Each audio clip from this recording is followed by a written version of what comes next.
हरिओम, ओम आनंद ma'am, Om Shanti ma'am, ओम ज्ञान ma'am, आप सभी दर्शकों का हमारे चैनल पर स्वागत है। आज हम लोग यूपी टेट सी टेट के अंतर्गत 5 महत्वपूर्ण प्रश्नों को समझते हुए हल करेंगे। देखिए, हमारा ये जो सिलेबस के अलावा ये पढ़ाने का जो उद्देश्य है, हमारा उद्देश्य ये है कि आप किसी भी चीज़ को व्यवस्थित रूप से समझते हुए आत्मनिर्भर होकर के ही अपना मूल्यांकन कराएँ। करने का हमारा तात्पर्य है कि इस वीडियो के माध्यम से आप प्रत्येक पहलू को यदि आप समझने का तरीका आप समझ जाएंगे तो कहीं भी प्रश्न हल करने में आप सावधानी बरतेंगे और अच्छे अंक आपके आएंगे। तो इस बात का आप विशेष ध्यान रखिएगा कि हर आदमी कर्म के पथ पर और धर्म के पथ पर अकेला ही होता है।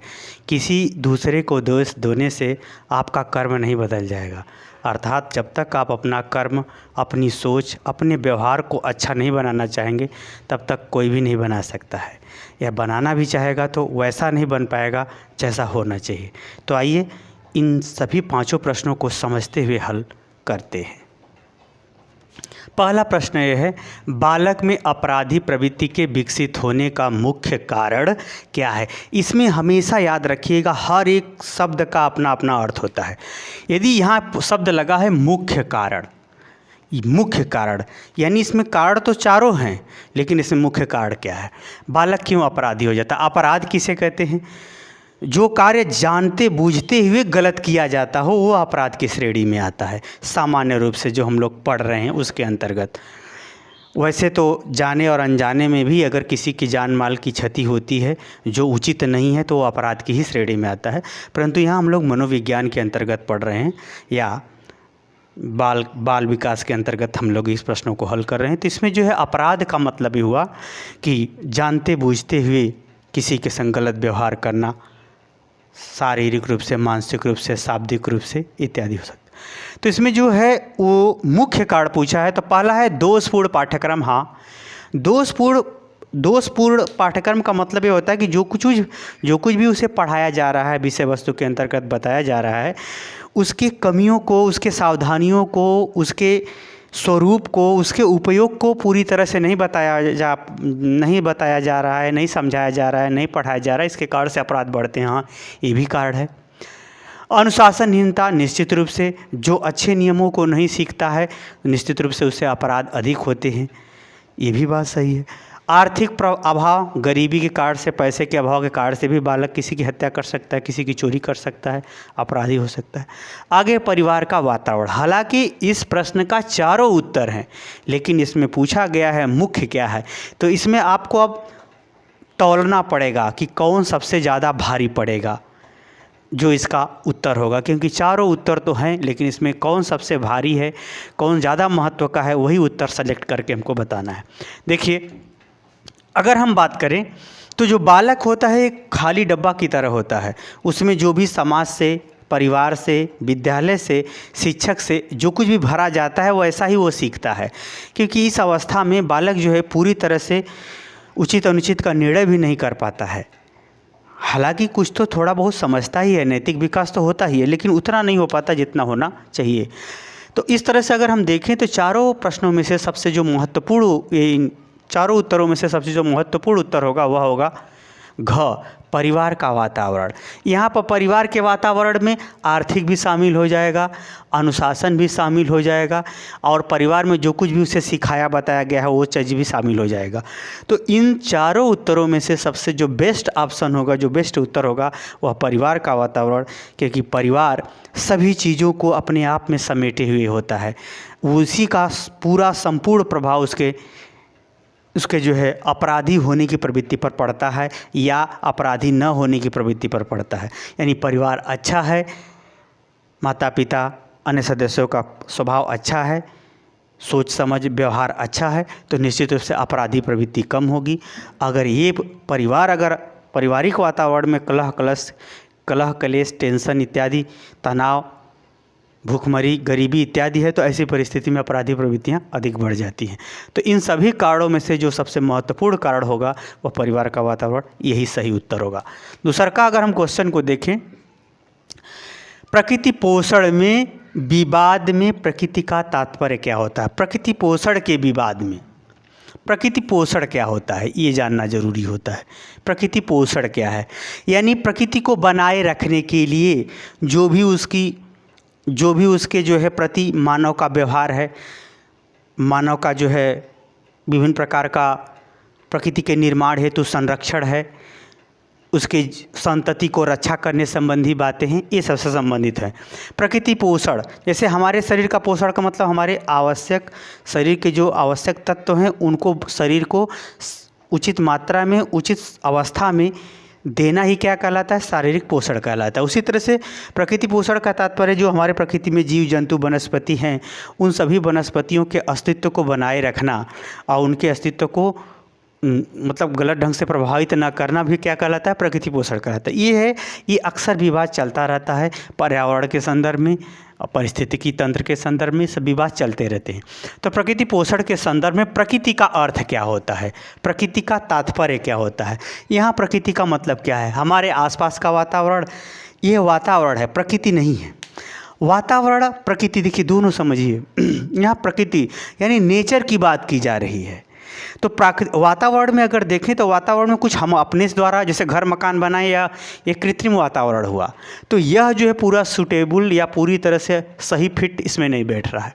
आगे हम चले, एक व्यक्ति की मूल प्रवृत्ति, प्रकृति के अंतर्गत सिर्फ व्यक्ति ही होता है, नहीं। मूल प्रवृत्ति का मतलब होता है व्यक्ति का जैसे जो उसका स्वभाव होता है वह उसकी क्या कहलाती है, मूल प्रवृत्ति कहलाती है। जैसे व्यक्ति का स्वभाव है अधिक दिमाग का होना, उसके अंदर विभिन्न प्रकार की भावनाएं होना, प्रेम, घृणा, दया, करुणा, क्षमा इत्यादि का होना, ये सब क्या है, व्यक्ति की मूल प्रवृत्ति है। इसे थोड़ा बहुत सब में पाया जाता है, इसे समाप्त नहीं किया जा सकता। ऐसा नहीं कि जो आदमी किसी को नुकसान नहीं पहुंचाता वह दुख को नहीं समझता है, भले ही दुख न देता हो दूसरे को, लेकिन वो दुख को समझता है। तो इस प्रकार से कुछ ऐसी मूल नेचर होते हैं। क्या सिर्फ व्यक्ति से ही पूरी प्रकृति बनी है, नहीं, ये भी ऑप्शन नहीं होगा, यानी क भी नहीं होगा, ग भी नहीं होगा। अब चलते हैं ख की बात करते हैं। वंशानुक्रम सूचनाएं या जैविकी विशिष्टताएं, हाँ ये महत्व की बात है। क्यों कि प्रकृति पोषण के अंतर्गत जो प्रकृति है उसमें हम किसी जीव जंतु के संरक्षण, संवर्धन और सुरक्षा संबंधी बातों का जिक्र करते हैं। तो ये हमारा ख वाला ऑप्शन सही होगा। घ की अगर हम बात करें, भौतिक एवं सामाजिक जटिल संसार की शक्तियाँ हैं इसमें। ये क्या है, शक्तियाँ हैं। यहाँ निर्माण होता या प्राकृतिक बनावट होती तो ये हो जाता ऑप्शन, ये ज़्यादा अच्छा होता, ये भी सही हो जाता। लेकिन यहाँ की क्या बात किया है, शक्तियों की बात किया है।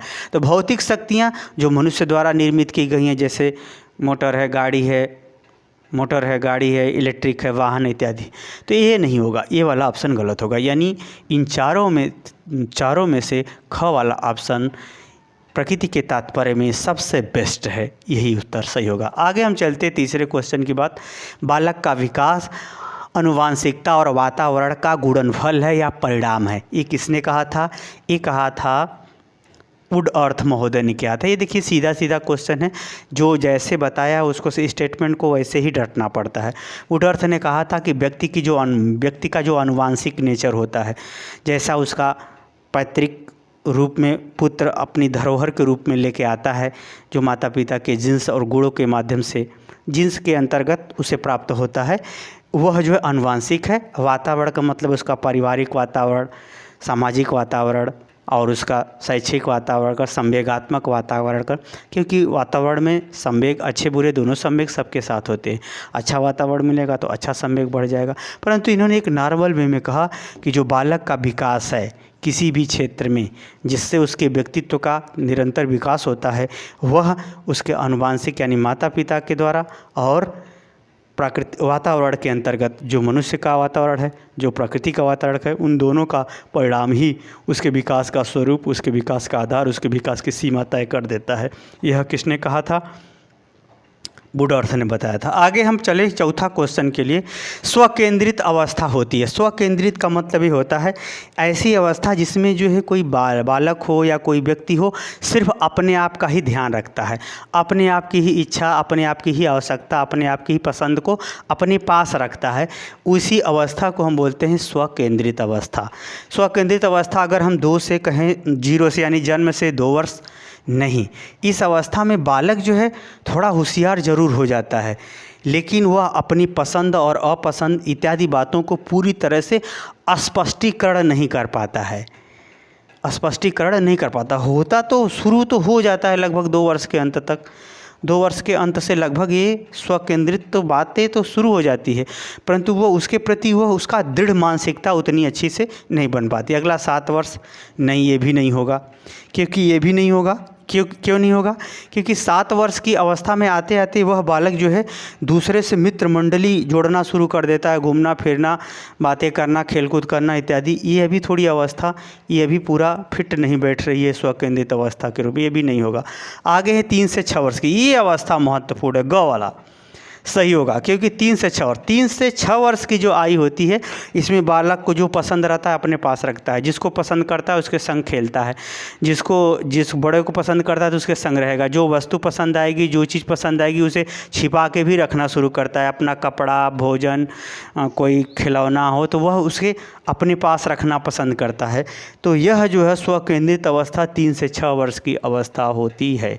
इसमें बालक ऐसा व्यवहार ज़्यादा प्रदर्शित करता है। ऐसा व्यवहार क्या करता है? ज़्यादा प्रदर्शित करता है। किशोरावस्था, किशोरावस्था में इसमें मित्र मंडली और भी लोग जुड़ते जाते हैं। इसमें मान सम्मान और सामाजिक सम्मान, प्रशंसा इत्यादि पाने की इच्छा होती है। ये अभी ज़्यादा स्वकेंद्रित नहीं होती है, लेकिन हाँ आत्मसम्मान इसमें ज़्यादा होता है किशोरावस्था में। और लेकिन स्वकेंद्रित अवस्था यानी ग वाला ऑप्शन सही होगा, ए वाला भी नहीं होगा बालक के लिए। तो चौथा का ग सही होगा, 3 से 6 वर्ष की अवस्था। अब आपको जब प्ले लिस्ट में जाएंगे तो इससे संबंधित काफ़ी वीडियो पड़ा हुआ है जो बीएड के सिलेबस पर आधारित है, उसमें आप देखेंगे तो सब चीज़ें डिटेल में बताई गई, समझाई गई हैं। आगे हम चलते हैं, मूल प्रवृत्तियों के 14 प्रकार से वर्गीकृत किया, यानी 14 प्रकार का मूल प्रवृत्तियाँ बताई गई है। किसने? ड्रेवर ने, मैकडूगल ने, थॉर्नडाइक ने, वुडर्थ ने। इसमें बताया है, मैकडूगल ने बताया है। क्यों बताया? अब ये मूल प्रवृत्ति होती क्या है, मूल प्रवृत्ति क्या होती है? एक प्रकार से समझिए, यह प्रकृति द्वारा एक हम लोगों को प्राप्त नेचर होता है, जैसे प्रेम, घृणा, ईर्ष्या, राग, द्वेष, झूठ, छल नहीं, राग, द्वेष, डर, उत्साह, जुगुप्सा, विभत्स, ऐसे जो विभिन्न प्रकार की जो हमारी मूल प्रवृत्तियां हैं वो हमारे सभी लोगों में पाई जाती हैं। ये अलग बात है कि अच्छा वातावरण मिलने पर अच्छी मूल प्रवृत्तियाँ ज़्यादा बढ़ जाती हैं और आदमी का उत्तरोत्तर विकास होता चला जाता है। खराब वातावरण मिलने पर खराब प्रवृत्तियाँ बढ़ जाती हैं, जिसके कारण से वह सामाजिक रूप से और व्यक्तित्व के विकास में पीछे रह जाता है। तो मूल प्रवृत्तियों का मतलब एक प्रकार से सांवेगिक रूप है। मूल प्रवृत्तियाँ मनुष्य की एक सांवेगिक अवस्था है या सांवेगिक अवस्थाओं का विभिन्न स्वरूप है जो उसे प्रकृति द्वारा जन्म से ही प्राप्त होती है। उसे मूल प्रवृत्तियाँ कहते हैं। तो ये मूल प्रवृत्तियाँ 14 प्रकार की होती हैं। इसका विभाजन मैकडूगल ने किया था। तो इस तरह से आप इसको 2 बार सुन लेंगे, रट लेंगे, लिख लेंगे तो अच्छी बात है, हमेशा के लिए तैयार हो जाएगा। तो मुझे उम्मीद है कि मेरे द्वारा समझा करके किया गया हल आपको समझ में आ गया होगा। समझ में आ गया है तो कमेंट बॉक्स में ज़रूर बताइए। साथ ही मेरे चैनल को लाइक शेयर सब्सक्राइब कीजिए। हरिओम।